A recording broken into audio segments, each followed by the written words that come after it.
All right, we've got everything set. One-and-Done-a-thon is back with Bugsnax any % by conception.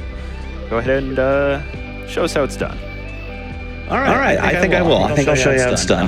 Thanks so much for the intro. Yes, my name is Conception SR. I have a fellow world record Bugsnax holder with me as a commentator. If you want to introduce yourself. Hello, my name is Ness _, the second most influential gamer, only to Conception SR. Oh, please. The GOAT of all time of Bugsnax on console. The GOAT of all time, indeed. Yeah, so we're running Bugsnax and we're running any %. You know, this being one-and-done-athon, I think it's important to mention, you know, why Bugsnax, why did I choose this to submit and choose to represent this game? Well, this game came out last year, you know, in the midst of a pandemic, where people needed a little bit of light in their lives, I think, and this game is just like a bundle of light. There's a lot of just wholesome characters in this game. Obviously, that Bugsnax themselves, you can see my little Strabby here, very, very cute. But this game has a lot of like beautiful representation that you don't see in video games all the time, and it just has such fun, unique gameplay mechanics that you don't see very often as well. Plus, the 80% run is just a lot. There's a lot of tech to it, and it's a lot of fun to show off. And I'm very glad to be able to do it for One-and-Done-athon before my name is erased completely from the One-and-Done-athon record books. Yeah. So first, let's start off. Ness, go ahead and pick a color: orange, yellow, black, green. You already know my answer, and it's gonna be yellow. Yeah. I don't know why I asked, but you know, you had to check. Okay, so yeah, that's going to be the color of our main character here. Timing is a little strange. It doesn't start when we select new game. It actually starts as the first cutscene loads in, so I'm going to try my best to time it out for you. So here we go. 3, 2, 1, go. That was perfect. That was like that was perfect. Nose. Yeah, that was it. Usually it's a bit more rough than that. It was, yeah, I think it was like a whole second off yesterday when I did this for the Legally Cute Hotfix show yesterday. But this one was perfect, so already off to a better start. But yeah, this is Bugsnax. We're gonna start off with the hardest jump in the game by far, but we're gonna skip like 5 minutes worth of content here if we can do it right. All right, yeah, so the resets of this game are really funny because it immediately starts off with the hardest jump. And we're walking on nothing. There's an invisible barrier there that we can use, and that skips an opening cutscene that's about 2 minutes long. You can see Bilbo here as we walk on by. We're not going to do any of Bilbo's quests. We're instead going to parkour up the rocks, around the side, up on these, and up top, and then beautifully done intro skip. That was perfectly executed. Mm-hmm. Yeah, skips not only Bilbo's intro quest, but like we said, that opening cutscene, so probably about 5 minutes altogether. But if you want to talk about Garden Grove here while I focus on how tight-packed these cycles are. Garden Grove is pretty difficult, especially because in every Bugsnax speedrun there is, regardless of what category you're doing, this is pretty much going to be the same every single time. As soon as you go into like this room, all the cycles get loaded in, and Conception just wants to like mash to make sure that he gets in the same place like in the cycle every single time. And he's immediately gonna like turn around after getting the ketchup and shoot a few things of ketchup just to get the bunger, that first bunger into the corral, and then get this other bunger lured over here to get this shish kebab so he can catch it. And then these bunger are going to get mad at each other so he can catch one of them, and then he's gonna easily get this last shish kebab really perfectly. But he also did this thing with the snack trap where he put it into the ground, he stood on it, and it lined up with the cycle of the fighter walking on the ceiling of the cave underneath.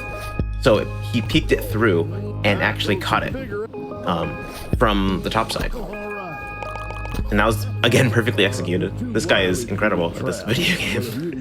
Yeah, that was really, really, really clean. So basically, as you're gonna, well, I was gonna say you're gonna see a lot, but you really won't, because these are the only Bugsnax we're gonna catch in the run actually going forward. Oftentimes we will front load what we need to do for the quest lines for things. For example, you know, Wambus had like 3 quests we needed to do, but basically we caught all the Bugsnax in advance and then turned them in all at once.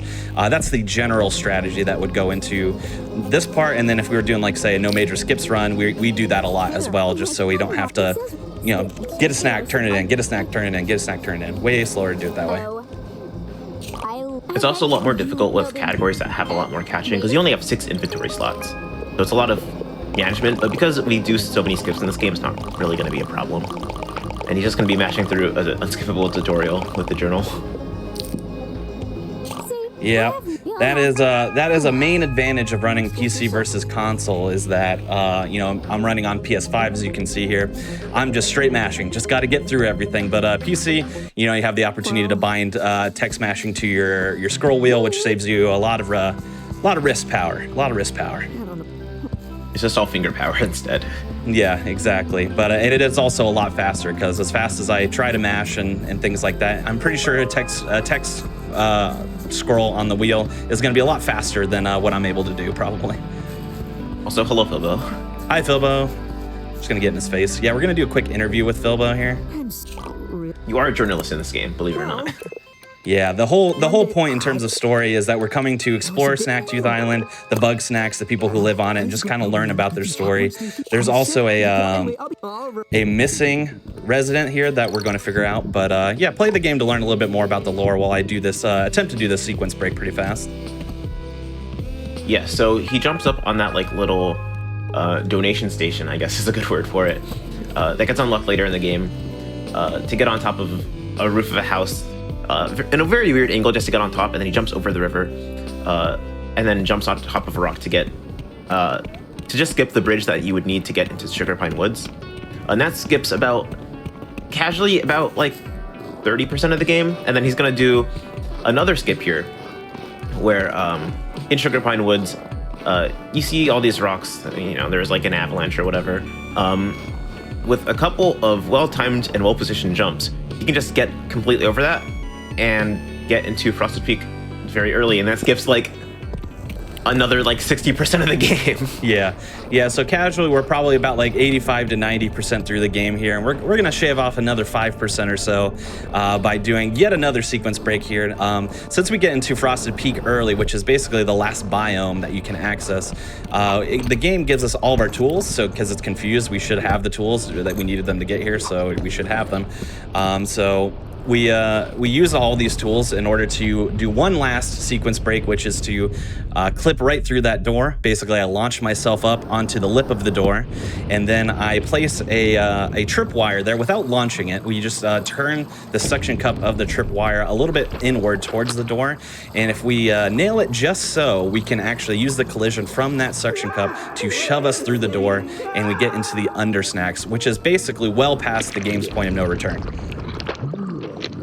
Yeah, casually, there'd be a final, like, unskippable, like, party you would do, where the game would be like, this, you can't do any quests after this is it. Like, after this, you're done. Like, the game is gonna be done.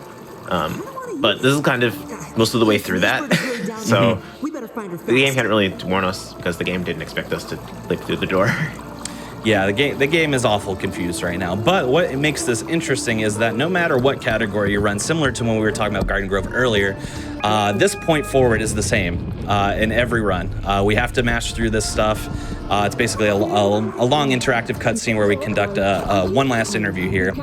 And then we get thrown into what we call the Gauntlet, which we'll dive into in a little bit here. But the devs have teased that there's one last skip that can be done somewhere in this Undersnacks section. We have discovered that it's entirely surrounded by a loading zone. So if we could figure out a way to clip through the floor, the wall, the ceiling, you know, whatever the case, we could... oops, I forgot to scroll down there. We could somehow skip a large, you know, amount of text scrolling and mashing here, but have yet to been able to do it, unfortunately. I saw a question in the chat asking if this was DLC. Everything in the game right now isn't DLC, but there actually is DLC that's going to be released later on next year, like early, like next year, I think. Yeah, early 2022. I don't know if they had an official like window of like month or whatever, but it should be pretty soon. They've been working on it for a while, so I'm very excited. It's going to be called the Isle of Big Snacks. So we're going to get some new Bugsnax as well as some giant versions of snacks that we've already seen. One tiny piece of speed tech that's different in this category than it is in other categories is we can actually mash the talk button while we're talking to Eggabell there. The reason why we're only able to do it in this category is because we haven't talked to Eggabell at all, whereas in any other category you would have had to talk to Eggabell already at this point. For some reason, when you talk to Eggabell as it's going to transition you through that scene, as it's like throwing you out of the mountain, it loads like 2 seconds faster, 2 or 3 seconds faster. So also I'm just casually doing some nice treetop parkour like it's no big deal, but that was pretty good.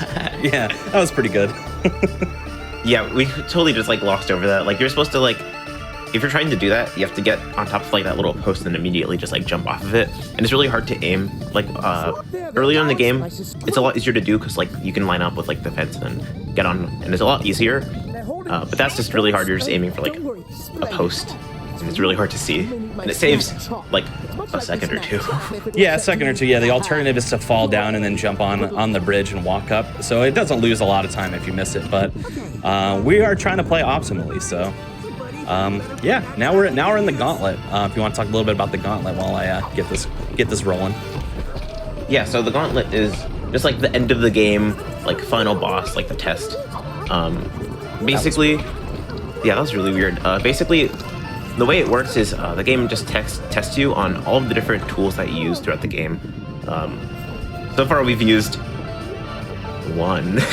I guess 3 technically. 3, but, yeah, 3 to do the door skip. Yeah, but pretty much this is supposed to be like really hard casually because you're not supposed to have used these tools in like this way before.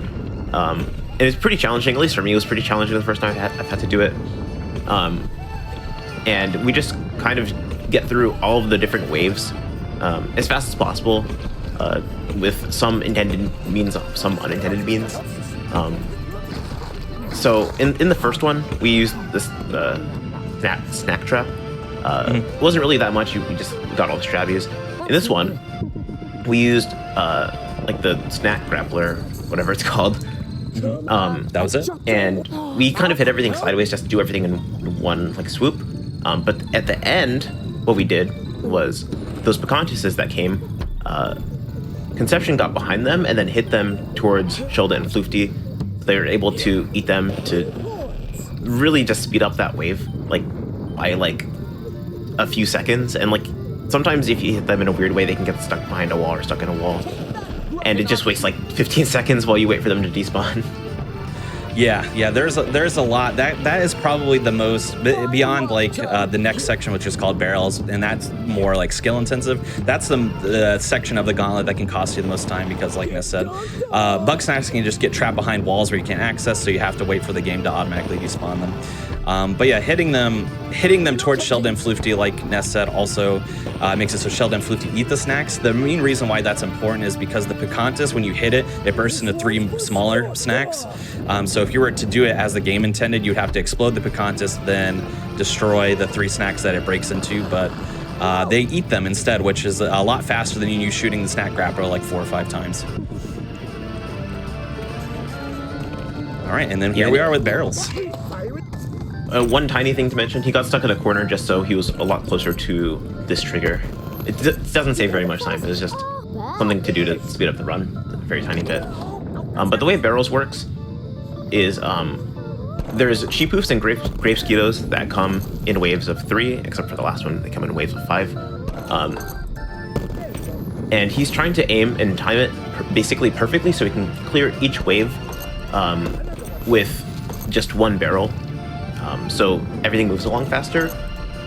For all the Sheepoofs, it's a lot easier to do because the timing is a lot less strict, where he waits a couple seconds after they spawn and it happens. But with the Grapescudos, he has to aim down and then pretty much while they're spawning has to time it, and then hopefully everything works where the Grapescudos all die in 1 wave. And they can be really mean sometimes, like if you don't aim perfectly fine. Sometimes one of the side ones just goes, and then the way they move pretty much in like zigzags, so it's pretty difficult to like get them. He almost got like a flawless barrels. Come on, put it on there. There we go.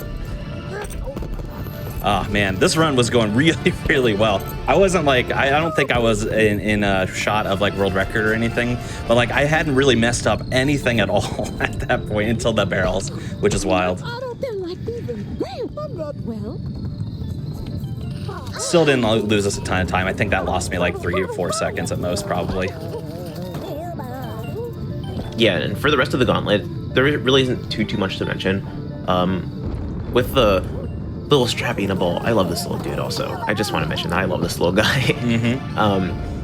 Conception doesn't really have to do very much. All the spawns come in the same place, so he just has to make sure that he aims the ball in the same place every time, and it should work out. Sometimes, because this whole part's on a slope, sometimes the strabby can be a little bit weird with where it wants to go. Sometimes it just spins in a circle and doesn't hit anything. But it's not really ever a problem. No, and most of them will spawn. They're also on a spawn timer. So like even if I miss them, the other ones will still. You know, you don't have to clear out a wave for the next wave to spawn. Most of the waves will start spawning anyway. So even if you miss a couple, they can probably just head on back, and you won't really lose any time. But it's more fun to play than it is not to play, right? So. Yeah, and then just running up to the front while everything's happening. So by the time the cutscene starts, it's fine. So this is gonna be the most fun part of the gauntlet, the text that we can't skip. Yeah. It makes no sense. We were able to skip the text out of everyone else who's talked in the gauntlet so far, besides this. Sometimes I don't understand why some text is skippable and why some isn't, but you know, here we are. Enjoy. Yeah, it's really funny. Enjoy this conversation between Wambus and Triffany. All right, so this is the last challenge of the gauntlet, by the way. We're going to use some special sauce, which is going to make some bungers and spuddies run into each other. Basically, we're just placing the sauce in the most optimal locations so that they will run into each other as fast as possible after spawning. Nothing too noteworthy, really. They spawn in the same spots every time. Okay, that was weird.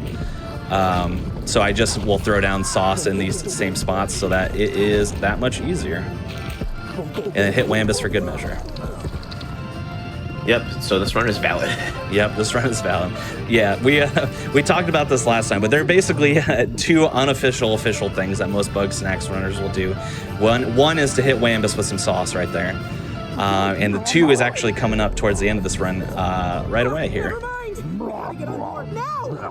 Oh, am I in the corner? Oh yeah, I'm stuck. Okay. Yeah, that one was really bad. Yeah, that one was particularly bad. There's this weird visual glitch, but also might cost us some time. I've never timed it out, so I'm not entirely sure. But basically, since once we hit the ramp up to the boat there, we lose control of our character. So and the game wants us to get our character on the boat.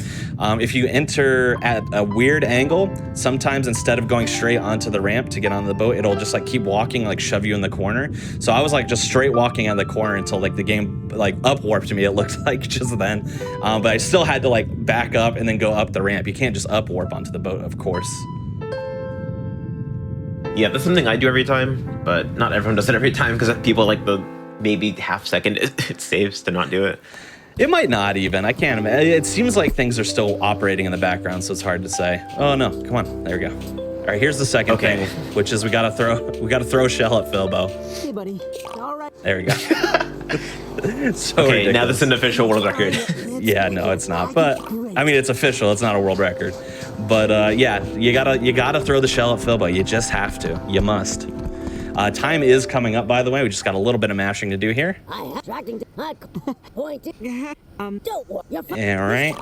That's our boss, by the way, who you never met because we skipped the intro cutscene. And time. GG. Yes. That's my barometer. If I can get under 17 minutes, I know I had a really good run. So that was really, really good.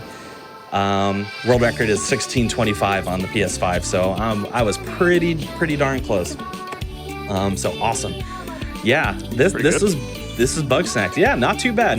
We kind of talked all the way through it because there's so much to jam in a 16-minute run, 17-minute run, but yeah, big shout outs to Amy here who has thrown it together one-and-done-a-thon. It's been flawless so far. threw together this little bug block, as I like to call it, with bug fables right into Bugsnax. Brilliant schedule design, if I might add. Yeah, and then, yeah, so if you want to learn Bugsnax, so this is one of those runs that is really easy to learn but hard to master. So it's very easy to jump into it. Speedrun.com/Bugsnax. You can get into our Discord from there. We're very, very friendly group, very willing to help out new runners and answer all your questions. There's also a subreddit actually, which is r/Bugsnax speedrunning. If you want to post your clips or if you have questions, we can answer you in there as well. A lot of fun categories as well. No major skips. Play all the main quests, 100% catch all the Bugsnax, all the side quests, all the collectibles, all that. Very fun. And the new category on the block, which Ness_ here has the world record for, which is all bosses or all legendary Bugsnax, which is basically all the large fights in the game plus a bunch of skips in order to skip towards the end of the game after you do those fights. So it's a really, really fun category as well. Other than that, yeah, just follow Ness_ on Twitch, twitch.tv/Ness_, or you can go to dolegaming.info. That's DOLE, like the bananas, because Ness is a monkey ball speedrunner as well as other games like Bugsnax. Also, I do want to mention, follow Conception SR on twitch.tv, please. You're doing yourself a disservice if you're not following him. I appreciate that. And, I'll plug this here as well. If you happen to run an awful or a silly game that would fit really well into an awful or silly block of a GDQ event, I run a hotfix show as well called Awfully Silly. That's every other Monday at 7 p.m. Eastern. If you want to submit, just go to my Twitter, which is the same as my Twitch, Conception SR, and then I have a form up there that you can apply for, and I'll take a look. But other than that, I think that's about it. That's all the shout outs I have. Thanks for having me. And, I guess I just stop existing at this point, right? Because I can't do anything else. I'll just erase.